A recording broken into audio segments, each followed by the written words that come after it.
Bro Dhanushkodi வந்து தண்டால அடிங்க bro பண்றான். தனுஷ்கோடி இருந்தாலும் ரொம்ப தூரமாச்சே. சாமியே ஐயப்போ கடவுளே காலை வணக்கம். ரொம்ப தூரம் போகணும் கடவுளே, அதனால பேச்சு இல்லை கடவுளே, ஒன்லி செயல் மட்டும்தான். நாங்க எங்க போறோம்னா ராமேஸ்வரம் அப்படின்னு சொல்ல மாட்டோம், தனுஷ்கோடிக்கு போக போறோம். கரூர்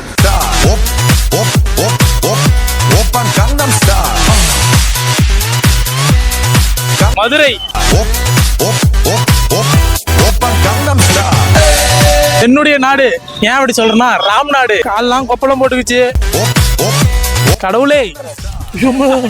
பாம்பன் பாலம் ராமேஸ்வரம் தனுஷ்கோடி போலான்னு வந்தோம். 6 மணிக்கு மேல அங்க அலோடு இல்லையா. சேலஞ்சு ஃபெயில்டா விட மாட்டேன். இங்கே அடிக்கிறேன் தண்டால 5 என்ன எப்பயும் 5000 அடிப்பேன். இன்னைக்கு வெறும் 5 தான் அடிக்கிறேன். Challenge success.